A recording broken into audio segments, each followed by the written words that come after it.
Welcome to Attenuation, a weekly podcast where two friends come together to drink beer, discuss beer styles and trends, and just generally ruminate on the meaning of life, aka beer. If you enjoy your time with us, we invite you to become a weekly listener and subscribe to the podcast.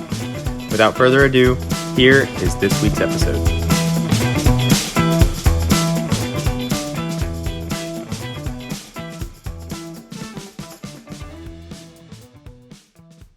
Hello, and welcome to episode 67 of Attenuation, a beer podcast.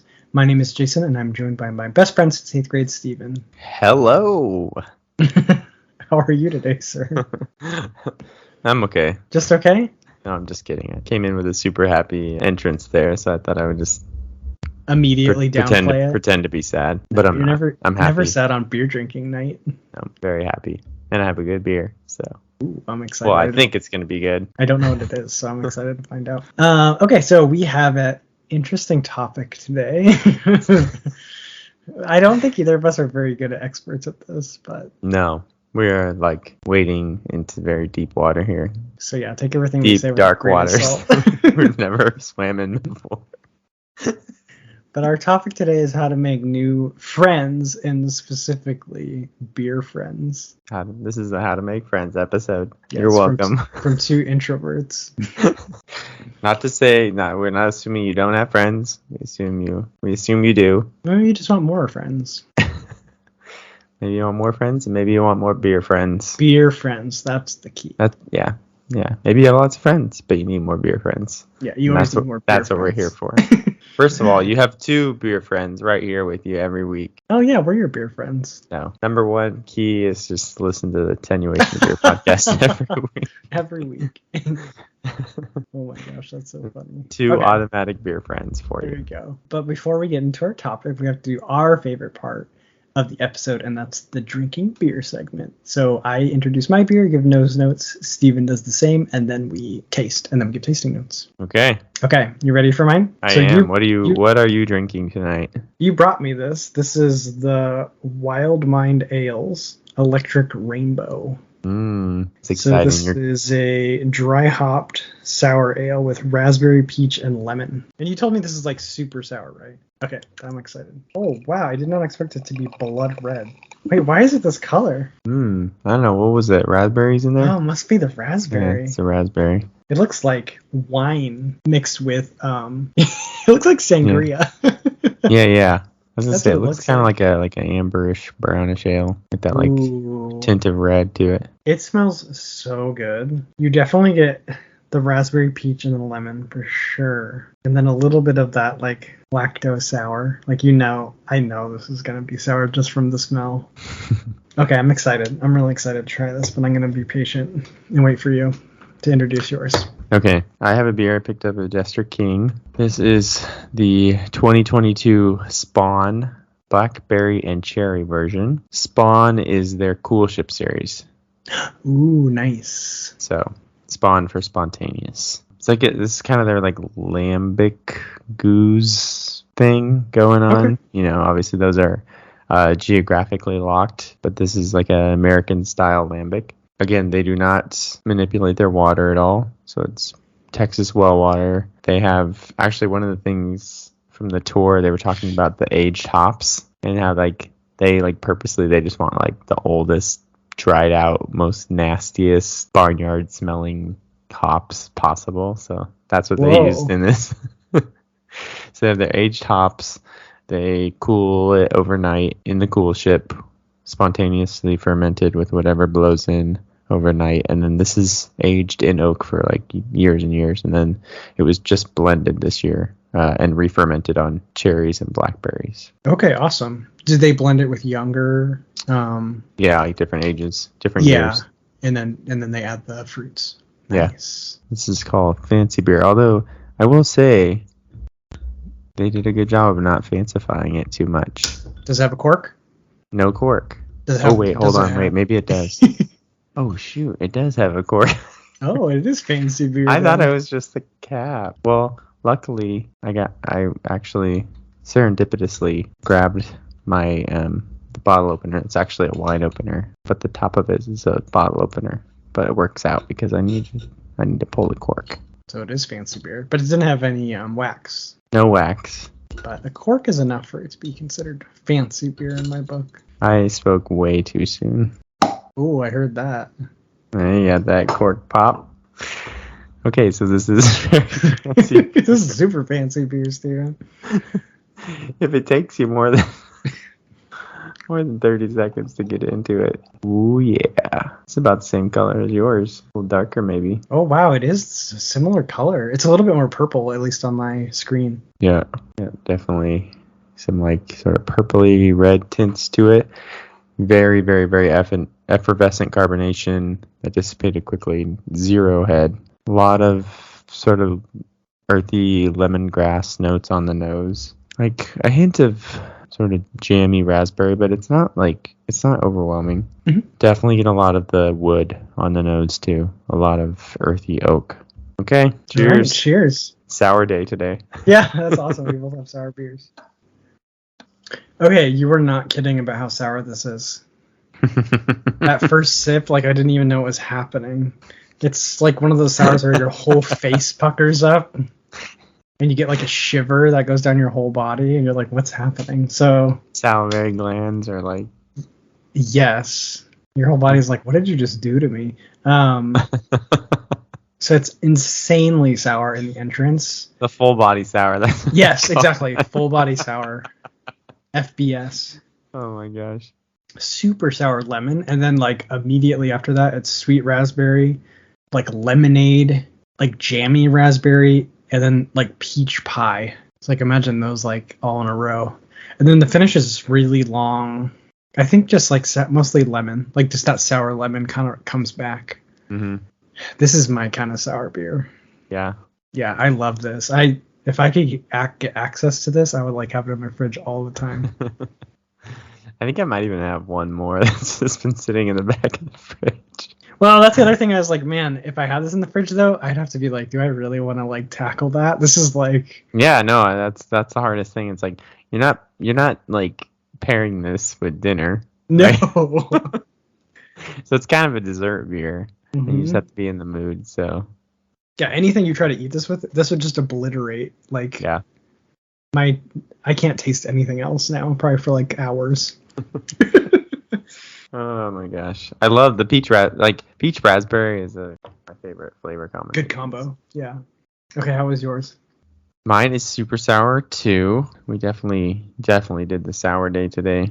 It's a very like dry, earthy, funky sour. It leaves your mouth drier than it was before you drank something, which is so weird.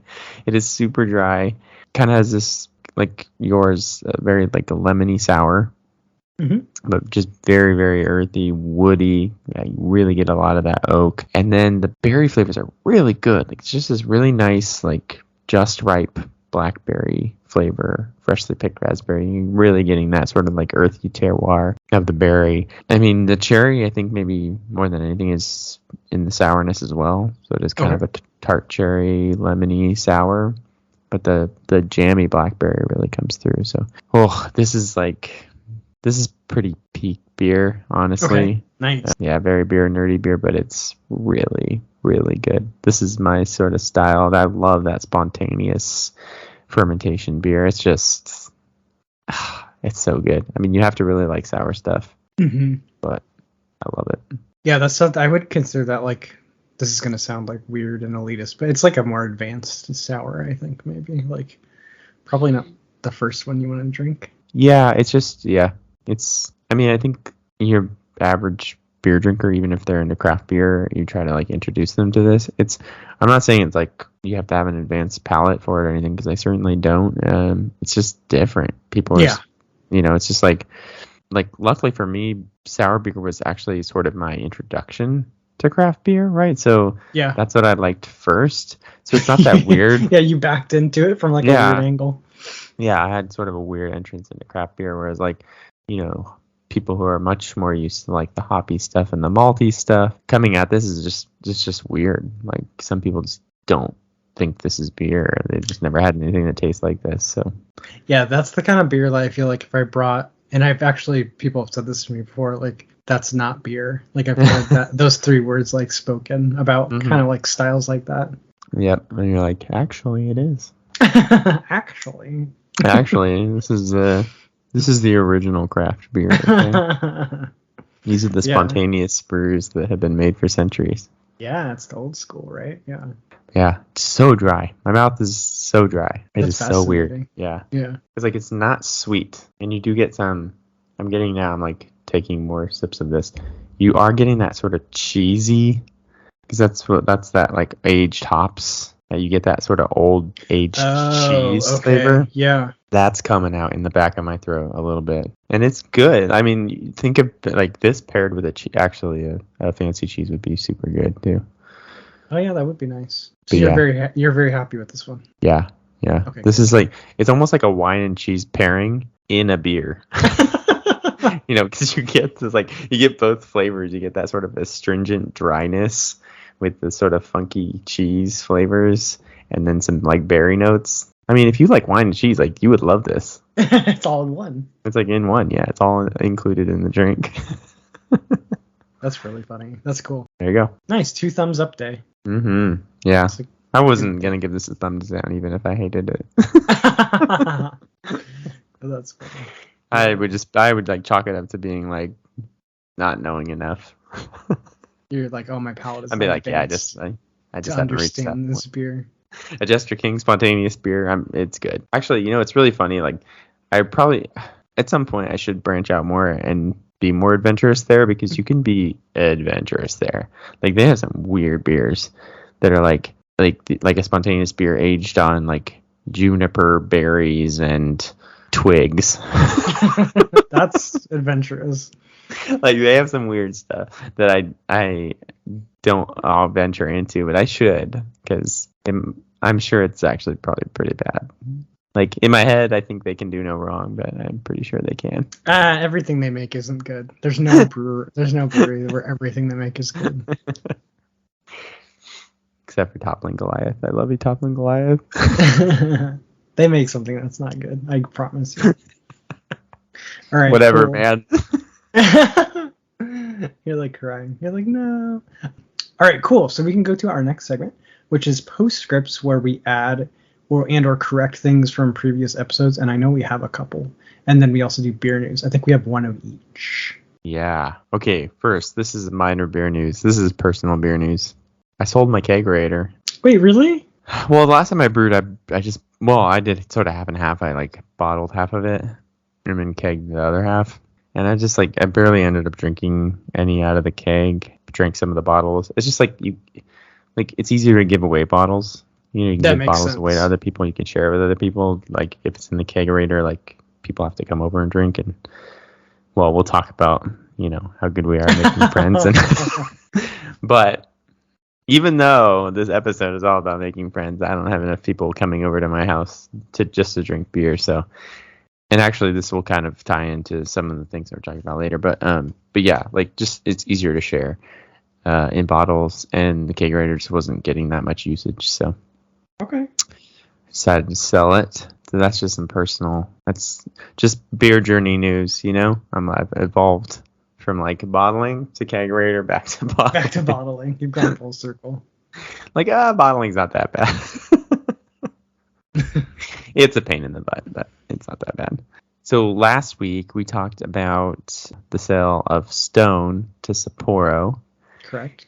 And we got the metric of, how much they bought the brewery for, and then it got broken down to what was that price per barrel of production capacity, which was kind of interesting. We had a riveting discussion on home square footage.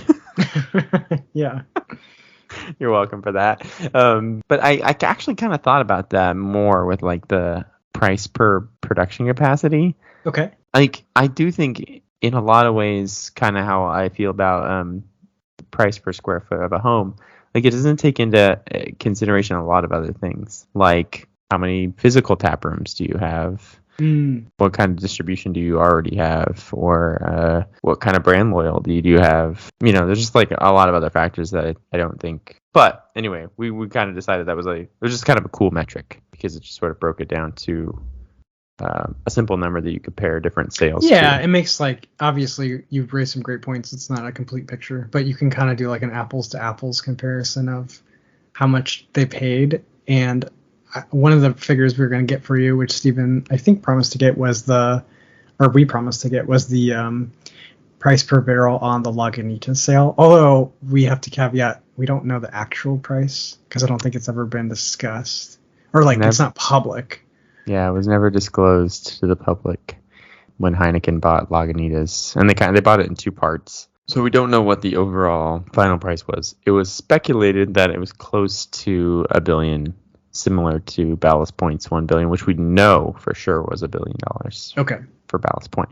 So I actually ended up breaking all those down. So before we get into that, the piece of beer news is that we talked about Maui Brewing buying Modern Times, and actually there was sort of a few little twists and turns of events in between when we first talked about it and now. There actually ended up being, so full disclosure, I know nothing about like business acquisitions and mergers, and I have zero knowledge of that space, and I have very few brain cells that I can even devote to learning about those kinds of things.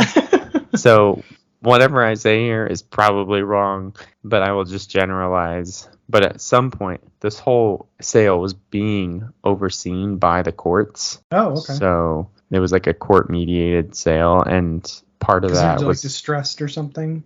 Yeah, I think so. Yeah. And so it has to be like approved by the courts, and then it's like kind of an auction. So like companies would bid their price, and then the court would ultimately decide which bid to take. Mm. Obviously, the highest bid usually will win. So, but it just depends on like the business's creditors and whether they can actually afford the bid they just put. Like.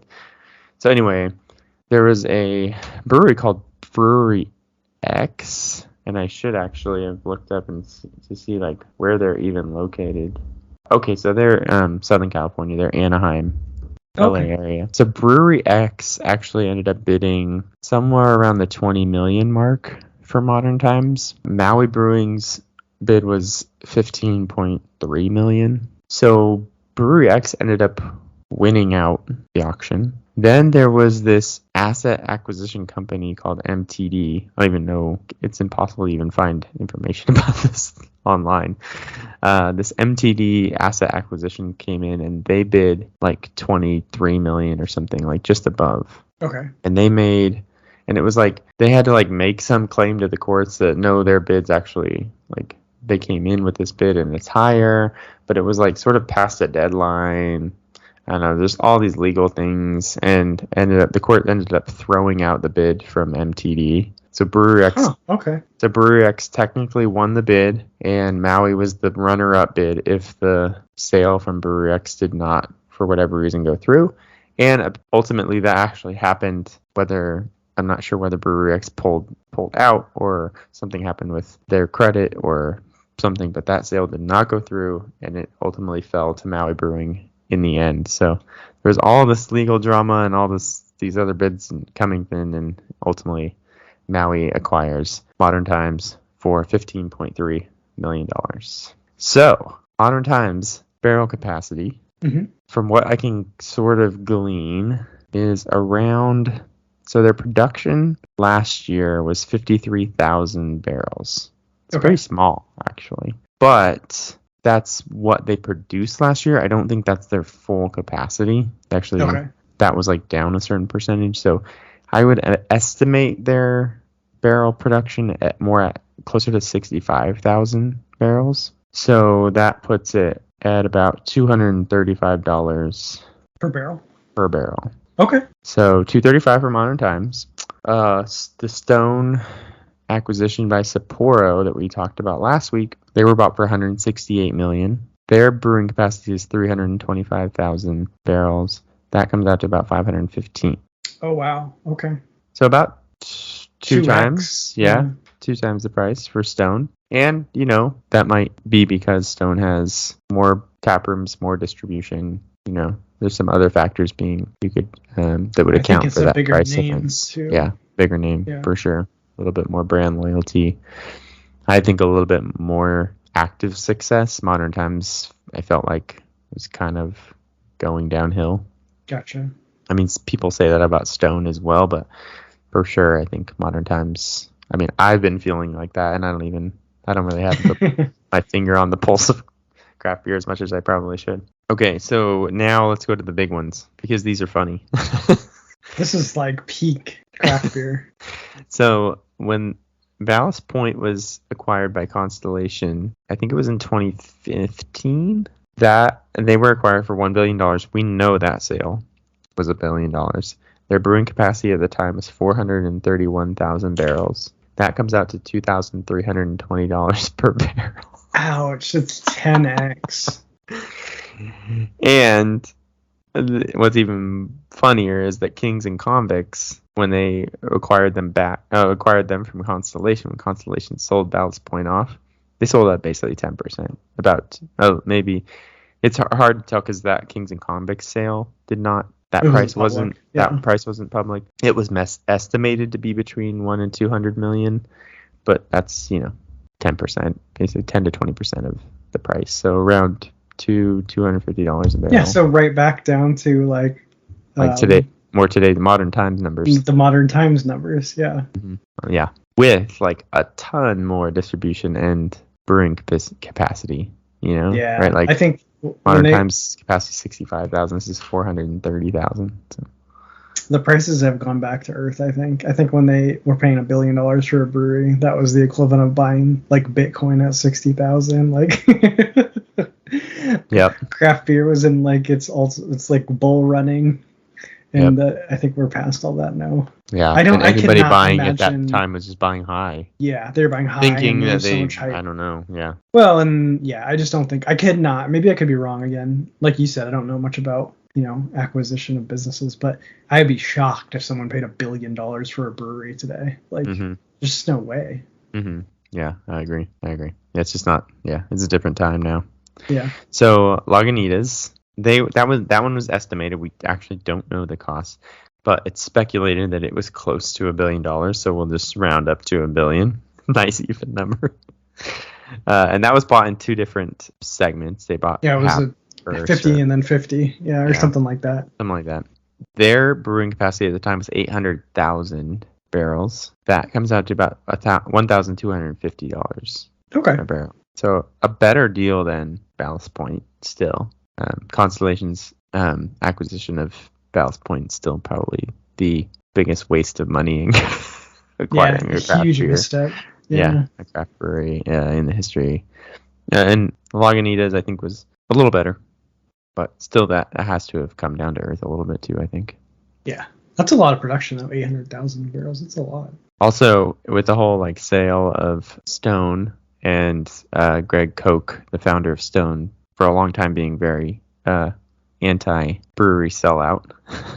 Oh right, I forgot about this angle. I actually got a quote in some of my research today. I got a quote from Tony Maggi, who is the founder of Lagunitas. He had a quote in I can't remember. I think it was in 2012 or something. Was he? He wrote. This is what he wrote. He wrote, "Selling one's brewery is selling all of one's best friends' careers, their hearts, the portion of their lives they spent working for you." And apparently all that costs $1 billion. Yeah, and he has a price too. And that's exactly what I said. I don't know if we talked about this when we talked about the buyout episode, but the thing is, you are dumping all your employees, all your business partners. You're just walking on them because when an international conglomerate comes in, they're just gonna destroy the quality of life and the jobs. I'm speculating. Maybe I'm wrong. We can look in. Maybe this is a postscript, but I can't imagine if they had nice pay and benefits. I can't imagine those were retained after So you are kind of just dumping them. So that's hilarious. That's what he said, and then he sold anyways. So yeah. Well, it's funny because contrasted to Greg Koch, who was a long time a vocal critic of these brewery sellouts, saying I will never sell out, right? Yeah, he did. So that's a bad never say never kind of thing. This one he he told you what he's selling. If you do sell the brewery, like you are selling out your friends, your employees, all the people that worked for you. It's just like he just didn't put it. He now I has guess a price he to didn't that. say he was not gonna do that. Yeah, he just told you I'm what just you gonna are selling when you sell. stomp on all my friends' hopes and dreams, but I get super rich. Yeah. So that's good for me. Anyway, I thought that was great. Yeah, so that's just some like fun numbers. I think we both are data people. We like that. Yeah. Those numbers. It kind of puts some interesting meaning behind some of these brewery sales, and it gives you sort of this idea of how it has changed over not that many years. Yeah. But the brewery landscape is just totally different. All right, cool. That was fun. And we covered our beer news too, huh? Mm-hmm. Okay, so we can go into the main topic, which is how to make new beer friends. Okay, I got it. Steven, you ready? Yeah, I was gonna say this is the scariest part of the episode. No, I have really good advice. Make some close friends when you're in K through 12 education. And just keep talking. 8th grade specifically. 8th grade specifically. And then just never stop talking to them. Boom. Done. Done. There you go, audience. You've been given the formula. Are you past K through 12 education? I'm so sorry. You don't get to have friends after that. Oh my gosh. Ever seen that? There's like a meme online, and it's a picture of Jesus with 12 disciples, and it's like the miracle no one ever talks about. How does Jesus have 12 friends in his 30s? Right. Well, it's really funny. Like, so do you know the movie I Love You Man? Wait, is it I Love You Man? Yeah, I think so. Yeah. Okay. With Paul Rudd. So I'm Paul Rudd in that movie. Okay. Like you just have like you're like one good friend, and then like you're trying to put a wedding party together. Yeah. And you're like, like I always see these wedding parties like photos from Facebook of other people with their wedding parties, and they have like 10 groomsmen and like 10 bridesmaids, and I'm like, I mean, I know a lot of it is like I was never like a fraternity person in college, and also like I don't like people, so I'm kind of I'm just like an introvert, and I was gonna say, do you know what we call those people, Steven? What, those are extroverts. Yeah. But it's just crazy to me that you have like 10 people. How many groomsmen you had? You had a pretty good group. I got 4. 4? Yeah. See, I only had 3, and one of those was my brother, and one was you. One was my brother-in-law, so So technically I had 3, I guess. Yeah. See, yeah, we're basically the same. But yeah, so like putting a wedding party together. But I'm always like, it's just like fascinating to me that people could have 10 people that they would think they would want in their wedding. I can't even think of 10 people to invite to my wedding.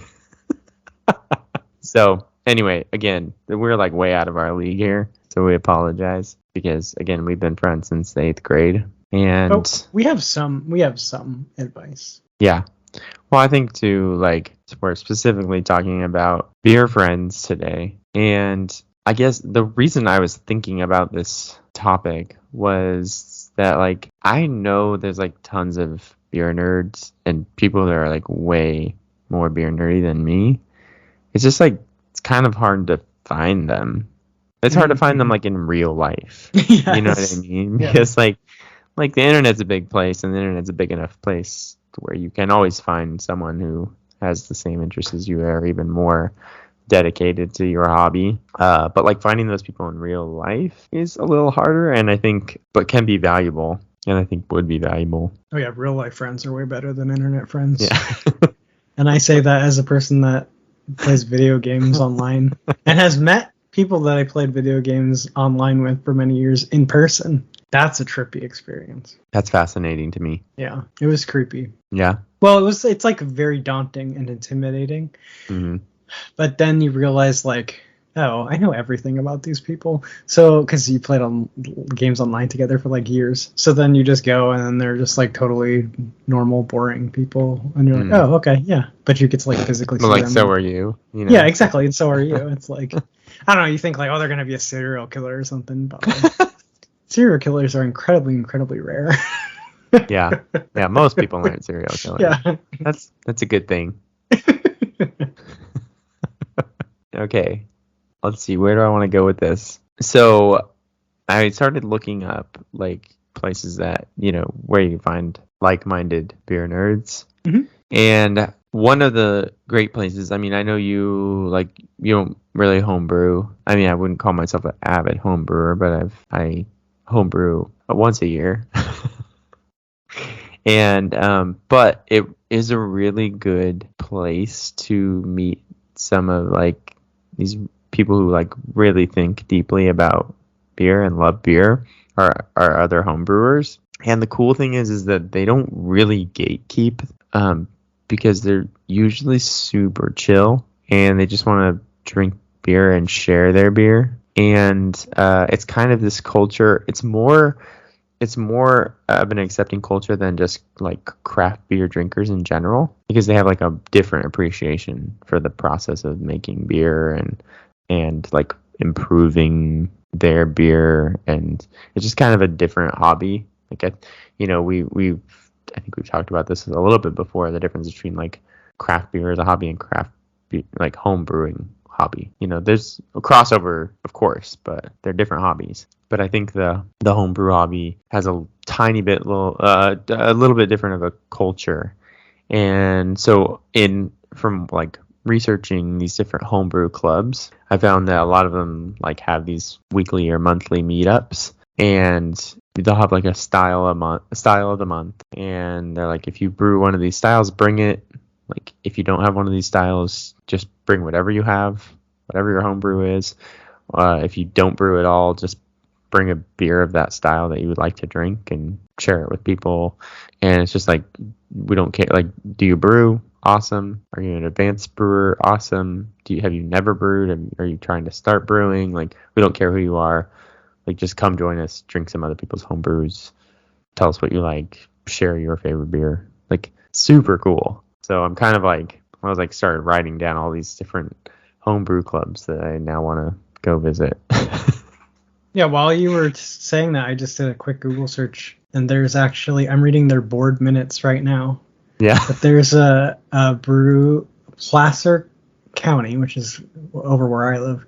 Placer Ultimate Brewing Society is a brew club, and they meet once a month at Moonraker. Oh, that's awesome. And I'm like, yeah, and I'm like reading through their minutes, and they're like, oh, we're gonna have a panel on using Steven, you would fit right in with these guys.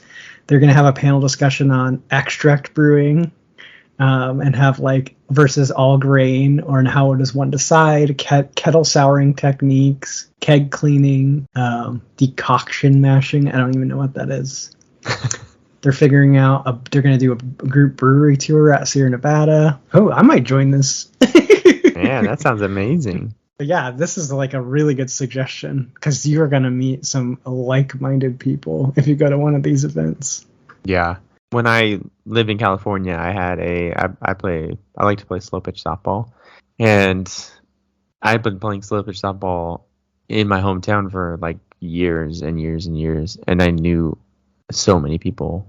Like, it's a smallish town, and I knew a lot of people I knew who played. I had been on this team for a long time. Like, it was super comfortable. And then I moved to Texas, and like, I still want to play. And it's kind of like, it's always like easier if you have a referral or somebody, right? So okay. So for a long time I just tried to like ask around, like, hey, do you know anybody who plays, and that stuff? But there is like a free agent list online you can put your name on, and then if somebody's trying to put a team together or they need a player, they'll call people off that list. Every once in a while I would just get a call like, hey, are you able to play tonight? And it's so funny, like, my gut reaction is always, yes, of course I want to play. And there's always this like, I hate meeting new people. So I get like super excited about these beer clubs and stuff, like, because they're just reading about this. I was like, oh my god, these people sound amazing. Like, I'm sure it's super fun. I'm sure they're super welcoming. I'm sure they don't care that you're new to the group. I'm sure it's fine, but like, I have all this like social anxiety about it. It's gonna be weird. You just gotta go, Steven. But yeah, I think and that's what ends up with softball too. Especially, I think when you're like when you're playing a game, right? It's kind of, you just start getting into the game, and yeah, you're rooting for each other, and you don't even know each other. You know what I mean? So easy. It's kind of like being children on the playground, right? Like, that's how you become friends, right? You just start playing games. Together. So look at that. Just translate to adulthood as well. So I think that's what gives me hope about the beer clubs too. Is of course I'm going to fit in with these people, right? Yes, even more so I than with the think. baseball. Yeah, maybe. Yeah. So. Okay, that's a super good suggestion. Yeah, homebrew clubs. Even if you don't homebrew. Yeah, even if you just like drinking it, I'm sure they'd love to hang out with you. Yeah, I think, and even learning about brewing. Yeah, I think look out! gives you you might a different. become a home brewer. Yeah, they might convince you to get started. And even if you don't, even if you never brew, I still think this is useful because I still think you can't fully appreciate craft beer until you start to understand a little bit about like how it's made. Whether you ever actually try it yourself, I still think it's important to like sort of know where it comes from and how it's made. So learn a lot from these people. Yeah, I like that. Do you have another place or another suggestion? I was just gonna say, I don't think this will work for you, but if you have that much social anxiety, but like if you have a local like beer place and you go drink there, you can just talk to people. Like especially if you go like regularly, like if you go every Friday for happy hour to your local craft brew, location, and you see some people every time. You could just go talk to them about beer. They probably like it. Steven and I had a nice encounter with some ladies that did this to us. Now, I don't think they were interested in our fine looks because I think they were a bit older. I mean, who wouldn't be, though? But yeah, they just kind of were like, hey, how are you guys? And asking us about beer. And we had a nice conversation with them. And then they ended up following us to another brewery. I think incidentally, but yeah, I'm sure alcohol is already like a social lubricant, so right, it's pretty easy to talk to strangers in those conditions where you're all drinking together. So yeah, and you can just start having fun conversations like not related to beer, but you can. One of the great things about craft beer is it is fun to talk about, and everybody comes to the table with like sort of their different knowledge or different tastes and different likes, and you can start, it's one of the things I've loved not only about having this podcast, but sharing beers with friends at work and stuff, and going out to different breweries with people from work and like trying new things and talking about those different styles and introducing people to new styles and styles that they didn't think they like or didn't think they would like. That's what it's all about. So whether it's people I know from work with me or just out at the brewery randomly with people just happen to just be sitting next to you, you can still have those sort of interactions where it's like, hey, try this, or common interest is like the gateway to all friendship, I think. Like, why strangers talk about the weather? Because it's a shared experience. It's a universal experience. If you're like standing on a bus stop and somebody walks up to you and they're like, nice weather we're having today, aren't we? You're not going to be like, what are you talking about? Like, it's the safest thing you can talk about because everyone can relate to it. Right. But if you're in a craft brewery together, you can assume they probably like craft beer. And that's a lot more specific than the weather. So you're already like 4 or 5 steps into becoming friends with them anyways. Yeah. And I think too, being able to impart that sort of knowledge where, because I've been asked multiple times, hey, I don't know what to order, but I like this, or I like this kind of style. Like, what should I get? That kind of stuff. So. Also, I like how Steven is like, I'm not good at making friends, except I moved to another state and I'm super good friends with all my coworkers and got them into craft beer. Well, luckily, because these people have to spend so much time with me, I just wear them down, and I don't think that's the case, but okay. They like become friends with me, and they don't even realize that it's happened. Now, this is before or after you were giving them really good craft beers?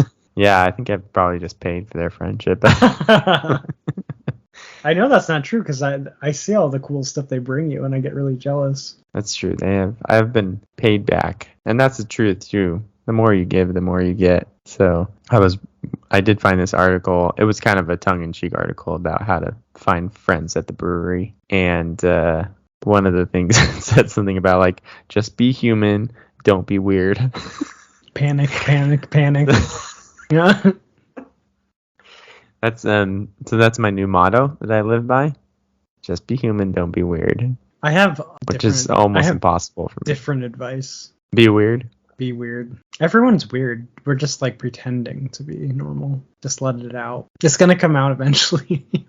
Well, maybe just like let it eke out slowly. Just put it out. I don't like to put out all my weird. Like I think in small doses. Eventually people. That's what I think. I like. That's what I talk about. Like wearing these people down. Like just let out a little bit of weird at a time. Like, oh, he's weird, but he's cool. If you let it all out at once, I think you scare people. Because I think I have the one. I do have the coworker that let out all the weird at once.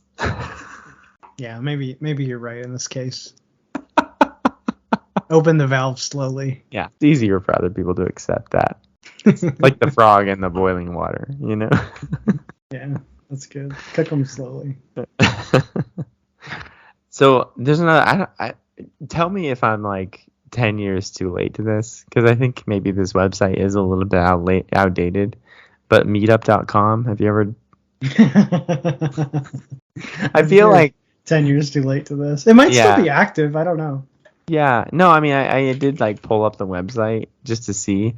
There is actually there's an Austin Beer Run Club, and they meet every week at the brewery. They do a 5K run, and then they drink beer. Well, that's pretty cool. I think there's a run club that starts at Blue Note, and I don't want to run. That's horrible. Runs a 5K. Well, just like start the run, and then there's a beer and river run in Sacramento. Yeah, like take a shortcut. And then make it look like you were the first one back. Their copy, their selling point is it's a lot easier to start your run when you know it ends with beer and friends. Yeah, that's kind of the theme. Like this one, the description for this Austin Beer Run Club was like, just don't forget the carrot at the end of the stick, which is cold beer. So it's like, come out, get some exercise, balance it out with some beer at the end. Nice. I like it. No, yeah, it seems like this website's still very active. Yeah, I think I know there's Facebook groups now too. I think that's probably what it's sort of merged more into the social media landscape now, more than just the separate website of Meetup, which is kind of like that's how everything is now. So that I did find that too, and like looking at some of my research was looking at finding some of the Facebook groups. And a lot of these places kind of do have in multiple places, right? You can find them on Meetup, but you can also find them on Facebook. They have a Facebook group. It's just sort of where, all the information is out there. So you just kind of have to find it and look for it and see where these people are meeting up every week and just go. I think that can be the most daunting thing, I guess. Is the point of this is just going for the first time. Yeah, that's the hardest part, especially if you are introverted and or have social anxiety. It's like getting past the initial friction. Yeah. It's so funny because I don't think of myself as an anxious person. I think I don't do that bad in social situations, but it is daunting. I don't think that's I think that's fairly universal. I don't think there's that many people that are just 100% comfortable with just showing up at a new place with new people, and you always kind of want to go. It's easier go if you go with a friend that somebody who you already know to join you, so you have someone to talk to built into the situation. But all right, I'm gonna test you. Are you ready, Stephen? Okay. It's Thursday. You have plans to hang out with your friends. You just got home from work, and they text you, and they're like, crap, we have to cancel. What's your initial feeling? Well, the initial feeling might be it's okay. I'm home. That's how you know you're an introvert, because your feeling will be, oh, thank God. Now, if you went and hung out with them, you would have fun. But it's friends canceling feels so good, because then you're like, oh, I actually don't have to leave my cave and be social. Yeah. I think that's a really good test of if you're an introvert or you're an extrovert, because I don't think a true extrovert would ever say oh, that's a relief. They'd be like, oh, I think their answer would always be oh, it's a bummer. I was really looking forward to hanging out with my friends. Yeah. But yeah, I definitely get I think I get a mix, but I do get a wash of relief when plans get canceled. Yeah, there's a little bit. I think that's probably more common than anything, is people feeling a little bit you say yes to a lot of stuff, and then every once in a while it's kind of nice to just have something cancel and fall through so you don't have any plans. But yeah.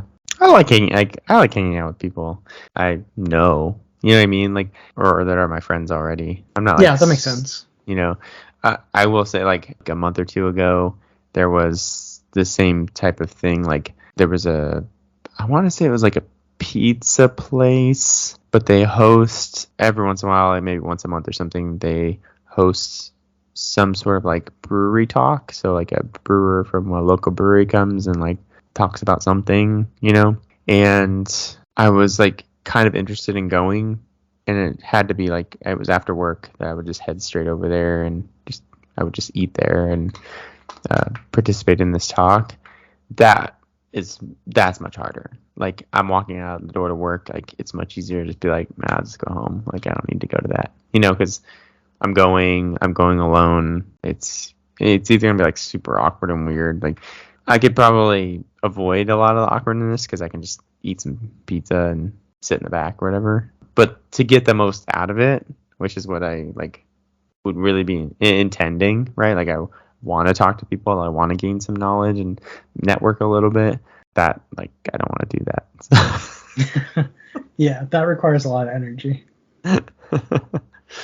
Well, like even when I went to the Pliny the Younger release and I went by myself, Yeah. I had all these like grand plans of like I'm just gonna like really talk to people around me and kind of network and tell them about the podcast. And I really only ended up talking to the like one person that was next to me because again, that's like I don't know, like that's more my style, right? So we've had some beers, so the lubrication is there. Yep. And you can just like have these fun conversations. You have this shared experience, of course, of being at Pliny the Younger, and only the weird people are there. So, and then you have the bartender there too, who's usually fun and knowledgeable. So you kind of have that to just sort of bounce things off of. So I don't know. Those are like ideal situations for me. Yeah. No, that makes sense. But yeah, going into something new without a buddy by my side. Still scary. Doing something alone, especially like where there's going to be a lot of people you don't know and you're going to try to socialize. I think that's hard for almost everybody. Well, and you assume that like everyone else there is going to like have somebody to talk to. Like those are people that go all the time, right? You're the one new person. You hope not to be the one new person, but if you are, that's even more awkward. So yeah, that's true. I wish I had a solution to this, but really the solution is just get over it and suck it up. Yep, suck it up. You're an adult, and if you really want to like meet new people and learn new things about craft beer, you just have to deal with it. You have to put yourself out there, but I think like once you do, I always know like as much as I dread doing anything, once I'm actually doing it, I'm like having a great time. I just have to get over that like initial bump of not wanting to do something. Yeah. Cool. Do we have any other advice? No, I think that's it. Be human. Let your weird out slowly. Slowly, little bit at a time. Well, read the room. You know. Yeah, that's true. If you feel like you can let it out a little faster, go for it. Yeah, remember, and then if you already are hanging out with people that are in craft beer, you already have a super specific interest overlap. So just lean into that. You use words like hoppy, malty, bitter. You can just say that your IPA has pine notes, grapefruit, and mango notes. You're probably right. Yes. Exactly. They're gonna think you know exactly what you're talking about. All right, cool. Well, I guess we can call that an episode. If you want to talk, if you want to talk to your two friends here at Attenuation Podcast, feel free to DM us on attenuation.podcast on Instagram. And you can also we're gonna be those like weird internet friends, and then at some point you're gonna meet us in person and be like, oh, they're just boring. Yeah, we're not serial killers. No. Well, I know I'm not. I can't speak for Steven. And then you can also reach us at contact.attenuation@gmail.com. Yeah, email us. Email us too. Email, Instagram. Yeah, that's what friends do. They email each other. Send us a long letter about tell us how you're doing. Your love of craft beer. Yeah. All right. Well, that was episode 67 of Attenuation, a beer podcast. My name is Jason, and I'm joined by my best friend since 8th grade, Steven. That's me. And we are saying cheers, and we'll see you next week for episode 68. All right. Cheers, buddy. Thanks for listening to this week's episode of Attenuation, a beer podcast. Don't forget to subscribe to the podcast and follow us on Instagram or Facebook for more fun content. Catch you next week. Cheers!